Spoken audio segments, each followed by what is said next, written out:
In this video, I'm going to go over an optimization example, in this case, a geometric problem. So the problem that I'm going to do is finding the closest point to the curve, the closest point on the curve y equal x squared to the point 0, 1.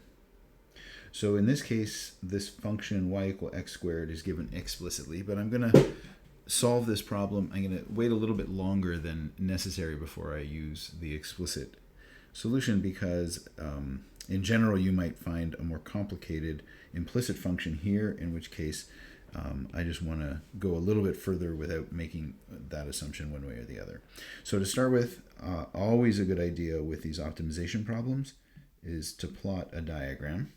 So in this case we have x and y, and we have the point 0, 1.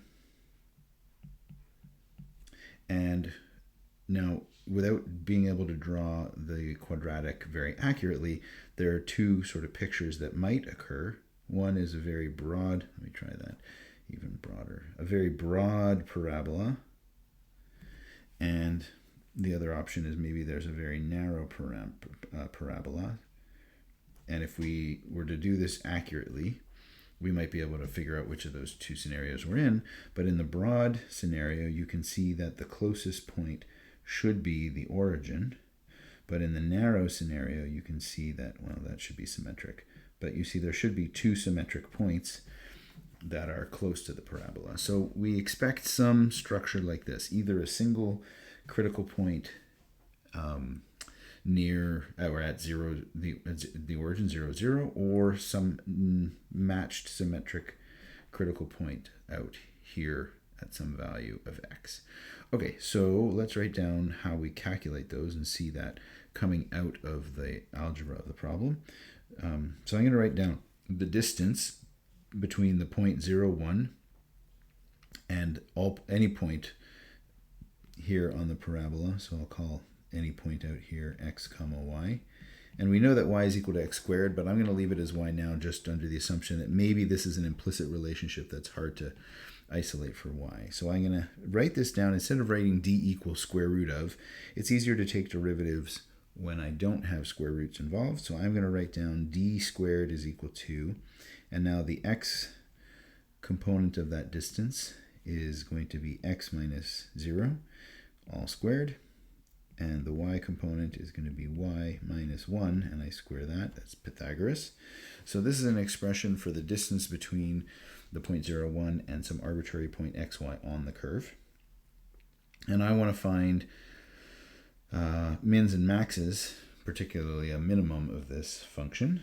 And so I'm looking for critical points, so I'm going to take an implicit derivative. So remember that d is really d of x and y, but y is implicitly, or in this case explicitly, a function of x. But again, I'm leaving that for now so that you can see how to get started on a problem like this when you have an implicit relationship between x and y. So here we would take the derivative 2 times d, I'll put in the of x explicitly, times d prime of x as a chain rule. So we brought the power down, leaving us with 2d, and then multiply by the derivative of the function inside. And on the other side, we have 2x, the derivative of the x squared, plus 2 times y minus 1, all multiplied by y prime. Okay, I'm going to cancel those 2's. And now I have an expression. D of x times d prime of x is equal to x, y minus 1 times y prime. And I'm going to leave this y and y prime here instead of putting in x squared and 2x, just to leave it a little longer. Not that that's particularly helpful here, but I just want to leave it general for you to use this as a more general model of how to calculate minimum distances on this kind of problem. Okay, so what we want is we want critical points. So we're interested in points at which d prime of x is equal to 0.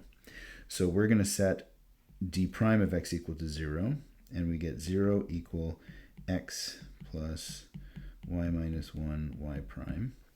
And at this point, now we have, from the implicit, or in this case explicit expression, we could calculate a y prime equal, and there would be x's and y's in the general case on this side.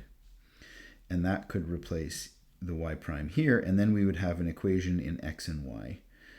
So we could continue to try and solve for those xy values, and we'd have another equation up here in x and y. But in this case, it's finally now time to take advantage of the explicitness of this, and I'm going to write down the equation 0 equal x plus x squared minus 1 times 2x. Okay, so the solutions to this equation are one of two things. We set d prime of x equal to 0 in this expression, but that gives me exactly the same equation as if I had set d of x equal to 0. So just by solving this equation here for x, which I'll do in a moment, I can't tell if I'm finding critical points or zeros of the function d. But you'll notice that the function d is never 0 because the point 0, 1 is not on the parabola. There's always a positive distance from this point to the parabola, no matter what point I choose. So d of x is never equal to 0. So any roots of this must be critical points, not zeros of d. Okay, so I can continue to solve. I get x squared plus 2x cubed minus 2x equals 0. And, whoops, no, that's not an x squared. That's an extra squared there. That's just x. And so here I have 2x cubed minus x equals 0, which has a solution. You'll notice I can factor this, x and 2x minus 1. So we have either that x equals 0 or x equal plus or minus 1 over square root 2. So we have 3 critical points, and that's exactly what we thought might happen. And so we must be in the scenario where the parabola is narrow, because if it were broad, we would only have a single one. Now I'll pose a more general problem at the end of this, but let's just continue now that we know that there are 3 critical points. What do we have to do to figure out which ones of those are mins, maxes, and what we want is the minimum of this function? Okay, so there's 2 ways to, well, maybe a few ways, but 2 common ways to determine whether you have a critical point that's a min or a max. One way is to check whether the derivative on either side is positive or negative, and the other way is to take a second derivative. Because we have d prime in a slightly complicated expression, so if we were to solve for d prime, we would have to take this square root, take the square root here, and that would end up in the denominator down here. And so we would have a pretty complicated expression for d prime. I'd rather not do that. I'd rather use the second derivative test, which would let me do another implicit derivative on this expression here, or this entire equation here. So what I mean by that is I take another derivative of d times d prime. So there's a product rule there. So I take the derivative of the first, that's d prime of x, and I leave the second one alone. So that's the derivative of this multiplied by this one. And then I add to that the first one untouched multiplied by d double prime of x. So that's the derivative on the left-hand side of this equation. And on the right-hand side, now you'll notice this expression right here is exactly what we would have had here, because these steps, whether there's a 0 on this side or not, I didn't divide through by anything, multiply by anything, so it's exactly 2x cubed minus x. So on that side, I can write down 6x squared minus 1 as the derivative on the right-hand side. Okay, so what are we going to plug in for x here? Well, we want to test out each of these critical points, x equals 0 and x equal plus or minus 1 over square root 2. Now, because they're critical points, we got them because we wanted d prime of x to be equal to 0. And because we know d is not 0 for these 3 values of x, we know that d prime had to be. So we could plug these into the, well, obviously they're going to be 0 if we plug them into the right-hand side. What that means, though, is that this expression here on the left is going to be 0 for all three values of x that we found, because that's how we found them. So what we need to do then is we need to just consider the rest of the equation here at x equals 0 and at x equal plus or minus root 2. So at 0 we get d of 0 times d double prime of 0, and that is equal to minus 1, because the 6x squared that's at x equals 0 disappears. And d of 0, if we go back to our expression here, if I put a 0 here and then y is going to be x squared, 0 here as well, I get 0 squared plus minus 1 squared, that's just 1.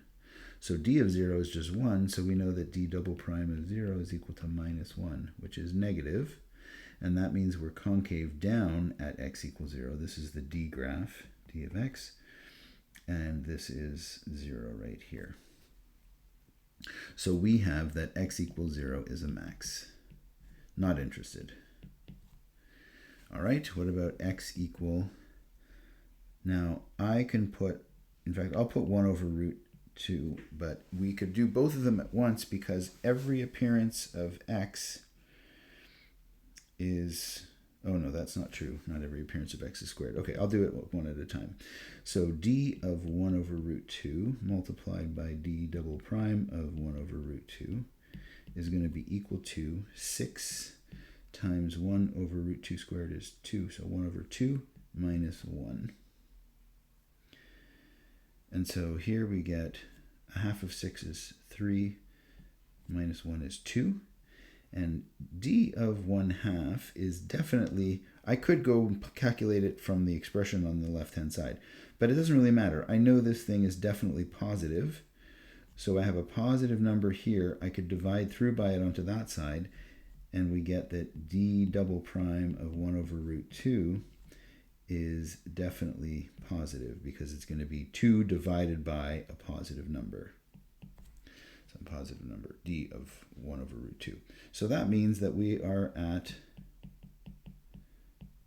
a max, as a min, concave up at x equal 1 over root 2.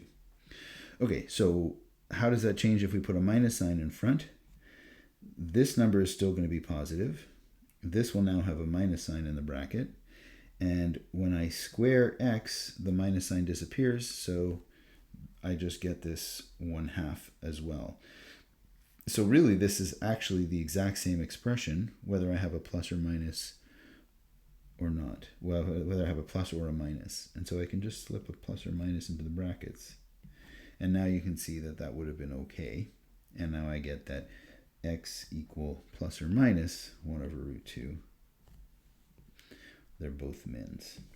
And that makes sense because it's a symmetric scenario. Okay, so x equal plus or minus 1 over root 2.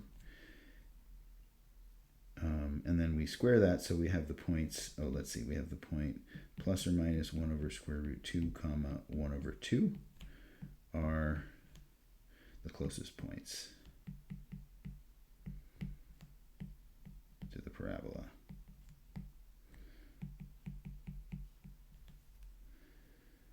Sorry, the closest points on the parabola. Closest points on the parabola to 0, 1. Okay, so let me just pose this in general and you can work on a slightly more tricky problem, and that is find the closest points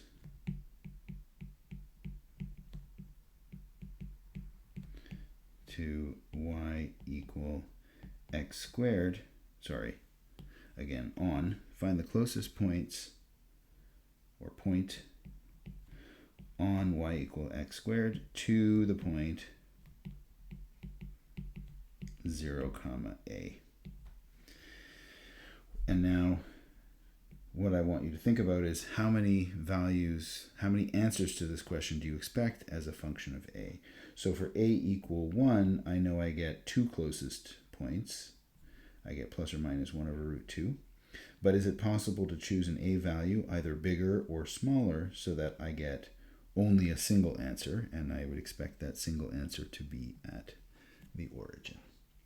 Okay, so I'll leave that to you to work on, and that is the end of this example.